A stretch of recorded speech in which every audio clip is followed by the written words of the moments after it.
Неколку дена по поставувањето на двојазичната табла на своето партиско седиште во Чаир, денеска штабот на социјалдемократите во оваа скопска општина осамна без таблата на која името на партијата беше испишано на македонски и на албански јазик.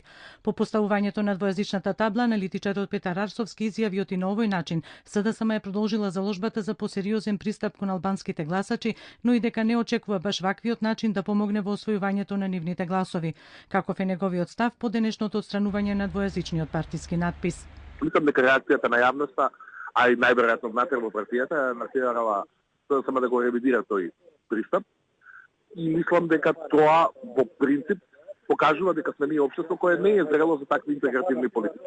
Колку ова говори за конзистентноста на еден политички субјект? Па не е тоа добро за нив, затоа што правењето на некаков политички потез кој потоа мора да се ревидира не говори добро за нивната конзистентност, но мислам дека е поголем коментар за состојбата на нашето општество.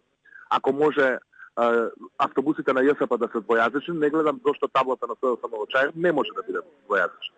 Тоа е повеќе индикатор за тоа дали сме ние подготвени за вистинска интеграција, односно некаков коментар за конзистентноста на СДСМ, иако тоа не се ги чини по едните разбира. За професорката од правниот факултет Тања Каракамишева Јовановска, потегот за поставување двојазична табла на партиското седиште на социјалдемократите во Чаир било доказ дека партијата во отсуство на конкретни проекти и софатна програма се подпирала на меѓуетничките прашања кои според неа би биле клучни во изборната кампања. Каракамишева и состав за пишманењето и отстранувањето на двојазичниот надпис. Оваа партија одбира да делува политички изместено, изгубено, ја би рекла дефокусирано на политичката сцена, отварајќи теми што наместо да ги решаваат проблемите на граѓаните во земјата, можат дополнително да ги докомплицираат.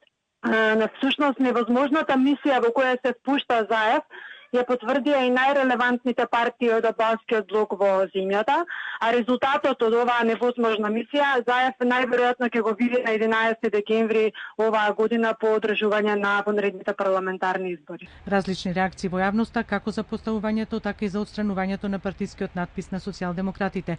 Тие се движат од точката дека поставувањето двојазична табла треба да се поздрави и дека се остварувале на дело најавите на СДСМ за двојазичност во државата, преку политички авантуризам на опозицијата до СДСМ како пишма наџеи со отстранувањето на двојазичниот надпис.